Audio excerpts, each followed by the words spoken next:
ใส่ AI เฮ็ดโลโก้ได้บ่เป็นแนวใดเดี๋ยวจันจอกจะพาไปเฮ็ดไป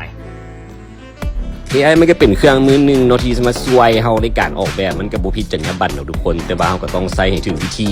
เพราะมันก็เกิดมาจากไอเดียเฮากันทุกคนจะจ้องให้คิดอยากให้เป็นเทรนโลโก้2026จะเป็นสไตล์ประมาณไหนให้ AI คิดส่วนแล้วก็คิดซื้อไปนำหลังจากเฮาได้แล้วก็ให้ AI generate ออกมาได้รูปออกมาได้รูปแล้วเนาะเฮาก็เอาออกมาใส่ Illustrator เพื่อจะเปลี่ยนรูปให้เป็นแวกเตอร์รู้จักแวกเตอร์บ่แวกเตอร์มันจะซูมบ่แตกคิดง่ายๆซั่นซะเราจะใช้หลักการเอาเข้ามา import เข้ามา image track เนาะจะเปลี่ยนเป็น high definition เป็นโลโก้ตัวหนังสือมันบ่งามมันก็มาเปลี่ยนฟอนต์เป็นอย่างไปเนาะให้มันเป็นสไตล์เฮาเรามาเปรียบเทียบกันเบิ่งถ้าเป็นพิกเซลมันสิซูมแตกเนาะแต่ว่าถ้าเป็นแวกเตอร์นี่มันซูมบ่แตกออกมาเราก็จะได้ประมาณนี้เป็น Titan Builder อันใดบ่งามเฮาก็แต่งเติมหรือว่าเฮาจะแต้มทับก็ได้เนาะประมาณนั้น